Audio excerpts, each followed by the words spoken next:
नमस्कार, IBC 24 के खास पेश का सवाल आपका है। आप सभी का स्वागत है। मैं हूं संदीप शुक्ला। एक बार फिर से हम पहुंचे कोटा और आज एक बड़ा खुलासा करेंगे हम जमीन घोटाला, जिसपे आपको तस्वीर दिखाएंगे कि कैसे दलालों ने राजस्व विभाग के जो अधिकारी होते हैं, चाहे वो पटवारी हो, तहसीलदार हो और बिल्डरों के साथ मिलकर कैसे सरकारी जमीन को बेच खाया है। दस्तावेज के साथ हम बात करेंगे। हमारे साथ तमाम जनप्रतिनिधि हैं, लोग हैं जो दलालों के चंगुल में फंसकर जिन्होंने सरकारी जमीन खरीद ली। पहले आपको मामला समझाते हैं। आप ये जो नक्शा देख रहे हैं, बड़ा नक्शा हमारे पास है, ये सरकारी नक्शा है। आपको बता दें, सरकारी लेआउट है और इसी के तहत जो है जो प्लॉटिंग की जाती है या सरकारी निर्माण होते हैं, सड़क नाली सब कुछ का आपको दिखा दें कि ये देखिए, ये जो 150/3 का जो खसरा नंबर है कोटा का, उसका नक्शा है। ये सरकारी नक्शा है, बड़ा नक्शा आपको दिखा सकते हैं। यहाँ पर साफ साफ लिखा है कि सार्वजनिक जमीन है। और ये जो आप एरिया देख रहे हैं, ये एरिया जो आप देख रहे हैं, यहाँ पर आप छोटे छोटे प्लॉट्स देख रहे हैं, लेकिन ये कायदे से सरकारी जमीन है। तो घोटाला आपको दिखा रहे हैं। अब ये देखिए, तमाम जो सरकारी जमीन खाली पड़ी है वो दर्शाया गया है, लेकिन ये जो प्लॉट्स देख रहे हैं ये कायदे से सरकारी जमीन है, जिसे खाली बताना था और सरकारी बताना था। ये 60 फीट का धरसा है, मतलब सरकारी जमीन है, जिसे छोटे छोटे प्लॉट्स में बांट कर इस नक्शे को दिखाकर दलालों ने 100 से ज़्यादा लोगों को यहाँ पर मकान बेच दिया है। इस पर लगातार प्लॉटिंग चल रही है और लोगों को, अब जब हमने इसका खुलासा किया तो लोगों को जिला प्रशासन की तरफ से नोटिस आने लग गया है। जिन लोगों ने पूरे जीवन भर की कमाई इसमें लगाई है, अब वो असमंजस में है। लेकिन चौंकाने वाली बात यह है कि ना तो दलाल की गिरफ्तारी की बात हो रही है, ना पटवारी या फिर तहसीलदार जो इसमें लिप्त है उनके खिलाफ कोई कार्रवाई हो रही है। पहले हम चलेंगे जनप्रतिनिधियाँ के पूर्व जो थे, ये क्या मामला है, इतना बड़ा घोटाला है, बताएंगे विस्तृत थोड़ा सा। ये जो आसपास यहाँ पर प्लॉटिंग हुई थी उस समय क्या किए थे, ये सरकारी जमीन के आसपास जमीन खरीदे भूमाफियाओं ने और उसका प्लॉटिंग किया। और उस पर प्लॉटिंग में लेआउट में जो सरकारी लेआउट होता है, जिसके आधार पर नक्शा पास नगर निगम करती है, उस लेआउट में भी कहीं सरकारी जमीन का जिक्र नहीं है, जिसके कारण यहाँ पर जो गरीब लोग अपने जीवन की पूंजी लगा के जो मकान खरीदे, नगर निगम का नक्शा पास करवाए, वो अब फंस गए हैं। अब उनका ज़मीन को बताया जाता है सरकारी, जबकि ऐसा कुछ नहीं है। उन लोगों ने सही नियम से लिया, लेकिन आज वो परेशान है। और जो मुंह माफिया थे, जो अधिकारी थे, जो मिली भगत किए थे, वो आज बच गए हैं और यहाँ लोग निवासी यहाँ के परेशान हो रहे हैं। हम लोग के द्वारा लगातार कलेक्टर महोदय, तहसीलदार से आवेदन किया गया था कि आप इसकी सरकारी ज़मीन की नाप करवाएं। एक ज़मीन की नाप हुई, इससे लगा हुआ 116 भी है, वो भी 8 एकड़, करीब 8.5 एकड़ है। उसका आज तक आवेदन को स्वीकार करके कोई दल गठन नहीं हुआ, ना कोई अभी तक जांच हुआ, जबकि इसको मेरे को आवेदन दिए 1.5 साल हो गया। देखिए, आपको बता दें कि ये 150/3 खसरा नंबर पे हम खड़े हैं। यहाँ 30 मकान मालिकों को नोटिस आ चुका है। 116/3 का जो खसरा नंबर है, जहाँ पर शहर के सबसे बड़े बड़े बिल्डरों ने करोड़ों के मकान बनाकर बेचे हैं, 2 साल हो गए हैं, उस पर कोई दल गठन नहीं हुआ है, कोई जांच नहीं करवाई जा रही है। बदस्तूर वहाँ पर मकान बेचे जा रहे हैं। कुछ पीड़ित भी हमारे साथ खड़े हैं। आपने कब मकान खरीदा था और अब क्या स्थिति है, सरकार क्या कह रही है आपसे? हम 2008 में खरीदे थे और वो जमीन निजी है, लेकिन आपस के नेता लोग इसको सरकारी बोल रहे हैं। बीजेपी वाले आते हैं वो सरकारी बोल रहे हैं, कांग्रेस वाले आते हैं वो सरकारी बोल रहे हैं, जो कि हमने निजी जमीन खरीदी है, सरकारी नहीं थी। लेआउट भी नक्शे में दिखाया जा रहा है, इसमें लेआउट में निजी जमीन है। आपने किससे मकान खरीदा था? मकान सामने देख के बताइए। मकान ठाकरे का है, दलाल है यहाँ अशोक नगर में, उनसे हमसे लिया था। पहले अग्रवाल की प्लाटिंग थी हमारे साइड, यहाँ कोई अग्रवाल ने इससे प्लाटिंग किया था इधर। क्या बोला था आपसे? हम तो ठाकरे से लिए थे, दलाल से। तो पूरा पेपर दिखाया था, बी प्रमाण पत्र था, डायवर्सन था, सब कुछ हमने देख के लिया, मतलब पूरा है ना। अब क्या बोला जा रहा है आप लोगों को? अब तो बोलते जा रहे हैं निजी, जो सरकारी बोला जा रहा है। हम तो यहाँ लोकल नेतागिरी में पेरा रहे। इतना बड़ा भवानी नगर सरकारी जमीन, वहाँ कोई कुछ नहीं बोला जा रहा। और हमको 4 घर हमको परेशान किया जा रहा है, हमको यहाँ पे। देखिए, ये पीड़ा आप समझिए एक मध्यम वर्गीय परिवार की, कि जिसने दलाल ने बताया निजी जमीन है, नक्शे पे हमने दिखाया कि वो निजी जमीन सरकारी नक्शे पे बताया जा रहा है, जबकि वो लेआउट पे सरकारी। हमारे पास दूसरा नक्शा भी है जो शॉर्ट्स चल रहे हैं, जिसपे सरकारी जमीन साफ साफ बताया गया है। लेकिन कितना बड़ा खेल हुआ है। भवानी नगर जो इन्होंने कहा, वो 116/3 जो है जो खसरा है, उसका वो हिस्सा है, वहाँ भी बहुत बड़ा खेल हुआ है। और भी लोग हमारे साथ जुड़े हैं। कितनी गफलत हुई है यहाँ पर, बताएं थोड़ा। मैं सबसे पहले शुक्ला जी आपको धन्यवाद देना चाहता हूँ और आपके चैनल को धन्यवाद देना चाहता हूँ कि आप इतना बड़ा मुद्दा को उठाए यहाँ। और मैं आपके चैनल के माध्यम से बताना चाहता हूँ कि यहाँ दल गठन होकर 150/3 शासकीय भूमि का जांच हुआ है, जिसमें हमारे यहाँ कॉलोनी के जितने हमारे भाइयों के साथ दलालों ने मिलकर और कुछ भूमाफियों ने मिलकर शासकीय भूमि को बेच दिया गया है। उसके बाद बहुत बड़ा हिस्सा विद्यापीठ के द्वारा दबाया गया है। और हम जहाँ खड़े हैं वर्तमान में, ये 60 फीट का धरसा है 150/3 जो आप सामने देख रहे हैं। बिल्डर ने रोड बना लिया है और ये 60 फीट रोड यहाँ आता है। यहाँ बहुत सारे ऐसे लोग हैं जिनका ज़मीन नहीं मिल रहा है। आज नगर निगम के द्वारा निजी भूमि को घेर दिया गया। किस आधार पर घेरे हैं, किसके आदेश पर घेरे हैं, इसका कहीं वर्णन न लेख है। और मैं दल गठन हो के अभी साल भर पहले सीमांकन हुआ है, जिसमें स्पष्ट टी रवि करके है, वो 600 फीट जो इनका ये टी रवि भी इसमें मिला हुआ है। ये उनका कॉलोनी है रवि बिल्डर का। देखिए आपको दिखाना चाहूंगा, ये सड़क आप जो देख रहे हैं 10 से 15 फुट की सड़क है। असल में ये 60 फुट की धरसा था। ये इसका 60 फीट चौड़ाई है। लेकिन आप देखेंगे ये जो मकान बने, टी रवि नाम का एक कॉन्ट्रैक्टर था जिसने यहाँ 200 से ज्यादा मकान बेचे हैं। वो उस व्यक्ति ने रेलवे की जमीन बेच खाई है। आपको बता दें वो जेल में बंद है। लेकिन उसके साथ ही जो थे, चाहे वो जैन बिल्डर हो, चाहे वो सिंघानिया के नाम से कुछ लोग आ रहे हैं, कुछ अग्रवाल नाम के लोग आ रहे हैं, इन्होंने इस पूरी जमीन को बेच खाया है। 116/3 में भी यही खेल चल रहा है। आप देख सकते हैं कि सड़क की चौड़ाई किस प्रकार से खत्म कर दी गई है। अब निवासियों का यह कहना है कि उनकी निजी जमीन को सरकार ने घेर लिया है, क्योंकि उन्होंने नक्शा जो है सरकार का देख के खरीदा था। लेकिन जब हमने असली रिकॉर्ड निकलवाया सरकार का, तो पता लग रहा है सारा कुछ सरकारी जमीन पे है। अब क्या कहेंगे, कितनी तकलीफ उठानी पड़ रही है कि निवासियों को? देखिए भैया, ये जो नगर निगम का लेआउट जो आप दिखा रहे हैं, ये लेआउट मई महीना 2008 का है। कोई भी जब मकान के लिए जमीन या मकान खरीदते हैं तो नगर निगम का लेआउट देखते हैं। इस लेआउट में स्पष्ट उल्लेख है कि प्रत्येक प्लाट या मकान में 20 या 25 फीट का रोड है। वो आज का नहीं है, ये उस 2008 का है। और जो भी वसाहट इधर बसा है 2008 के बाद का है। और उसी समय का ये सब प्लाटिंग जो भी है उसी समय का है। अभी कोई नया प्लाट नहीं हुआ है। तो जो भी कार्रवाई होना था उस समय होना था, जब नगर निगम ने इसको तो लेकिन आज तो नोटिस दे रहे हैं, परिवार वालों को परेशान किया जा रहा है। आप क्या बोलेंगे इस पे? ये तो अनुचित है सर। भाई जब आज नोटिस दे रहे हैं, उस समय जब ये मार्ग संरचना के तहत इसको जब नगर निगम द्वारा लेआउट पास किया गया, उस समय ये जो सरकारी जमीन है या निजी जमीन है उसका मापदंड का अनुरूपों को पालन क्यों नहीं किया गया? आज जब पूरे मकान बन गए हैं तो कुछ सबको थोड़ी परेशान किया जा रहा है। जैसे अभी 116/3 बता रहे हैं, वहाँ तो किसी का ध्यान नहीं जा रहा। खाली एक ही पट्टी को देखा जा रहा है जो 29 घर है। मतलब टारगेट किया जा रहा है। टारगेट बस एक गली को टारगेट किया जा रहा है कि हाँ भाई ये 29 लोग हैं, इनका किसी कभी बोलता है 4 मीटर, कभी बोलता है 16 मीटर।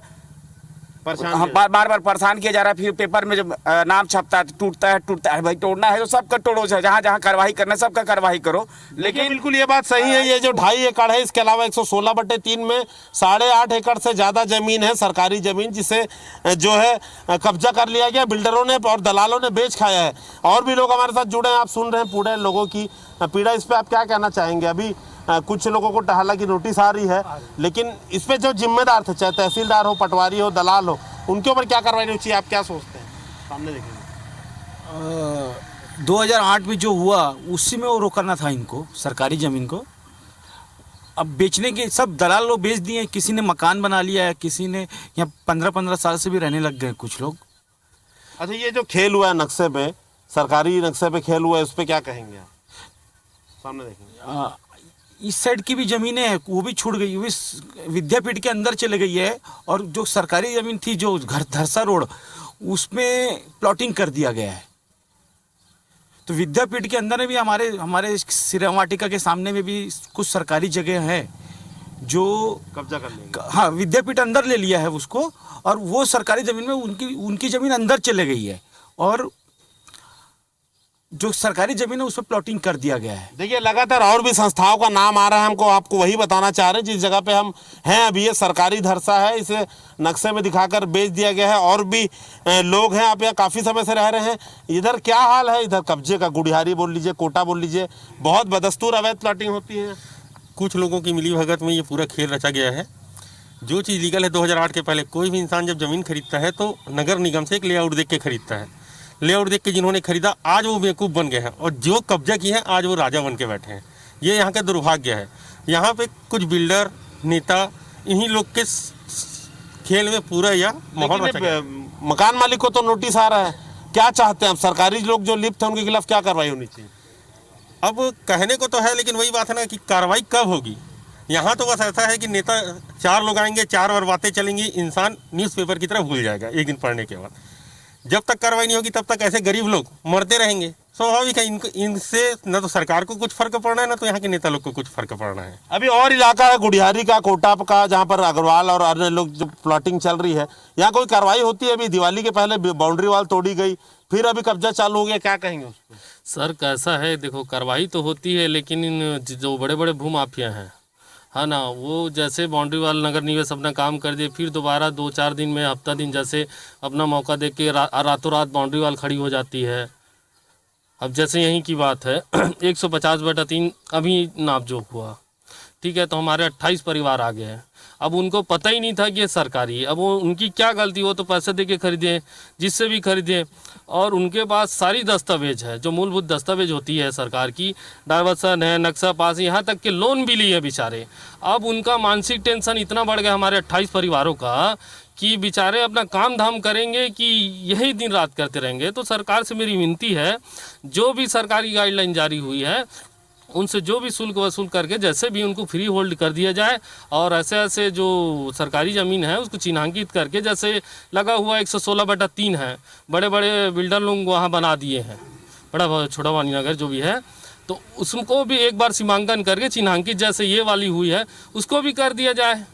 मेरी यही आपके चैनल के बिल्कुल सही बात है कि अगर छोटे छोटे लोगों के ऊपर कार्रवाई हो रही तो बड़ों को कब घेरे में लिया जाएगा? 116/3 में बहुत बड़े बड़े बिल्डर हैं जो काम कर रहे हैं और अभी भी अवैध प्लॉटिंग चल रही है। आप क्या कहना चाहेंगे? पीड़ा भी आप सुन रहे हैं लोगों की, लोन लेके सब घर बनाए हैं, क्या मिली भगत लगती है आपको इस पे, बताएं। सामने देखिए सर, जितने भी मकान मालिक अभी जो हैं, जो यहाँ पर निवासी हैं, जिनको नोटिस मिला हुआ है, मैं सरकार से यही आग्रह करूंगा कि उनको उनका घर या ज़मीन सुपुर्द किया जाए और साथ ही साथ इस समस्या को सुलझाया जाए।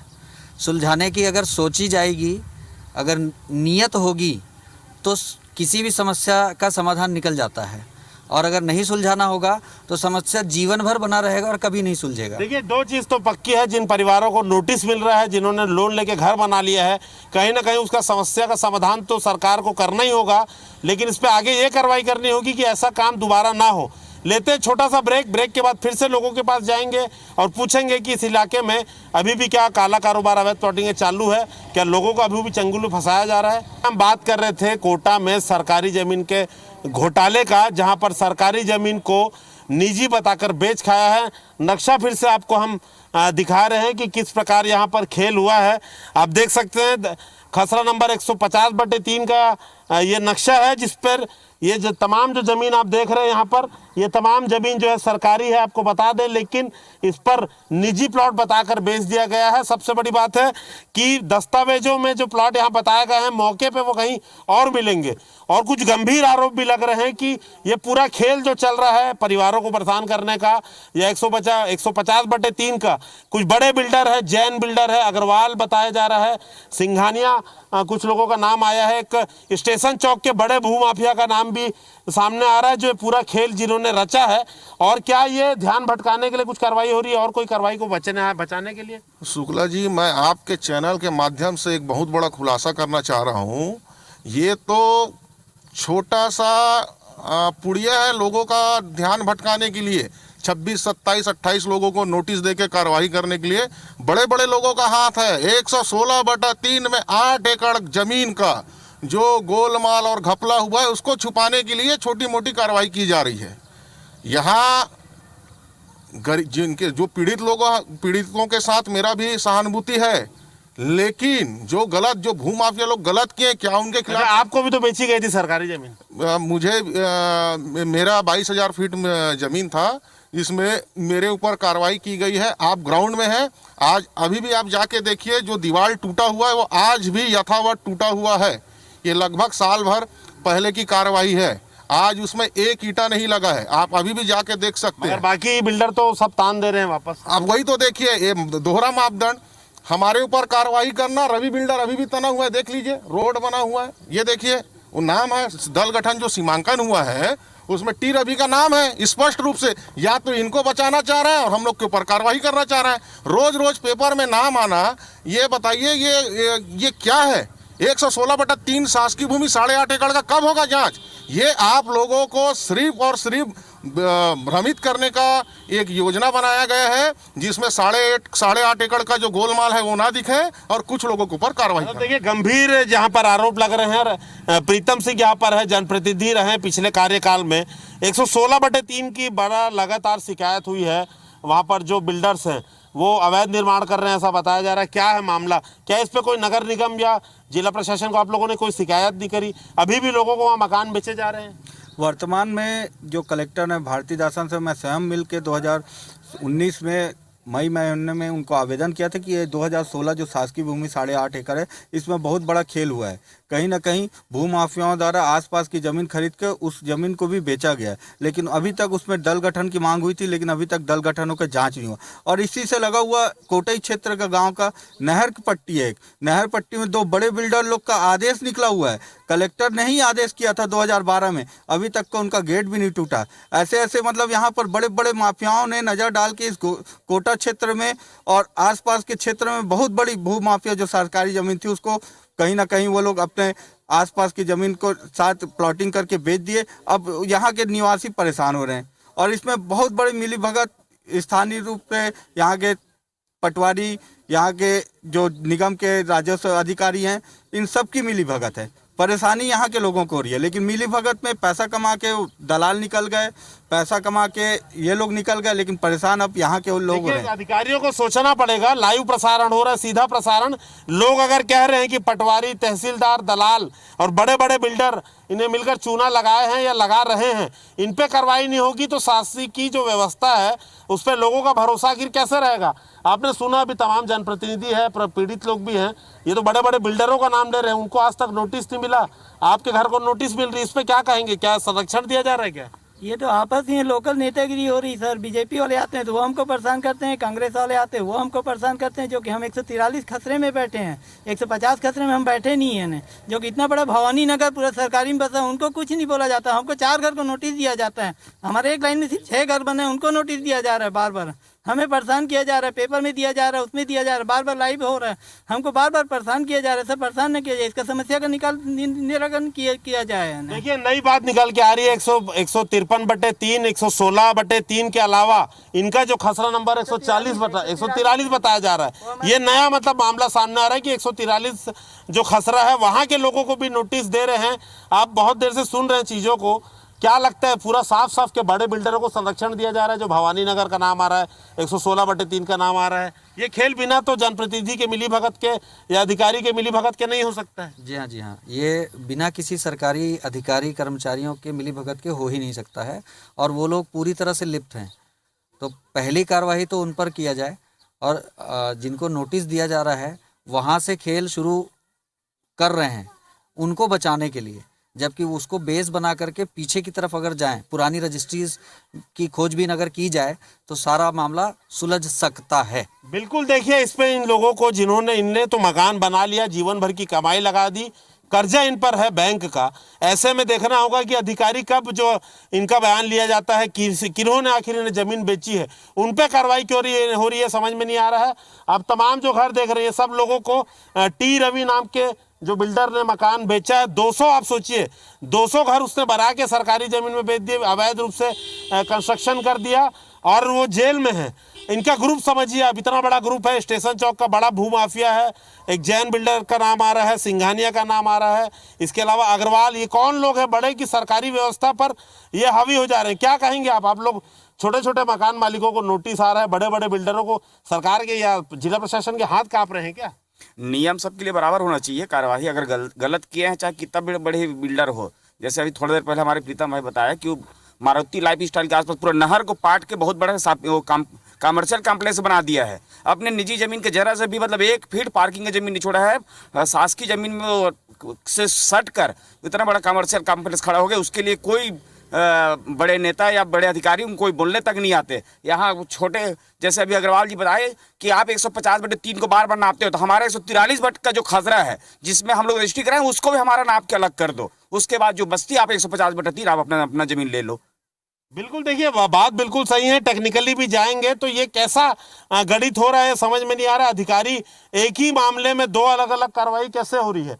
कैसे देखते हैं आप इस पूरे मामले को? आप इतना यहाँ पर लोगों को नोटिस जा रहा है, बड़े बड़े बिल्डरों को छोड़ा जा रहा है, सबसे बड़ी बात आप क्या सोचते हैं? ये तहसीलदार पटवारी लंबे समय से काम चल रहा है, कार्रवाई भी चल रही है, खबरें भी आ रही है इन पर जी। खाना पूर्ति के नाम में भैया कुछ नहीं करेंगे। एक पटवारी या नगर निगम के छोटे से किसी कर्मचारी को 15 से 20 दिन, 1 महीने के लिए सस्पेंड कर देंगे। ये हुआ कार्रवाई। आज तक कभी आपने सुना है कि एसडीएम, तहसीलदार, कलेक्टर, कभी नहीं। तो समझ सकते हैं कि कितना बड़ा व्यापक रूप में ये खेल खेल रहा है, केवल खाना पूर्ति है, लोगों को बेवकूफ बनाने के लिए। आप बिल्कुल देखिए, आम जनता की आपने बातें सुनी है, हमने खुलासा किया है कि कैसे कोटा में 150/3, 116/3, 143 नंबर खसरा, कैसे यहाँ पर सरकारी जमीनों को बेचकर खेल खेला गया है। मध्यम वर्गीय परिवार के साथ साथ सरकार को करोड़ों रुपए का चूना लगाया गया है, बिना तहसीलदार, पटवारी, दलाल और बिल्डरों के मिलीभगत के ये जो संभव नहीं है। तस्वीरें हमने दिखाई है, देखते हैं इस पर कब कार्रवाई होती है और इन मध्यम वर्गीय परिवारों को कब तक राहत मिलती है। आज के इस खास पेशकश पर इतना ही। नमस्कार।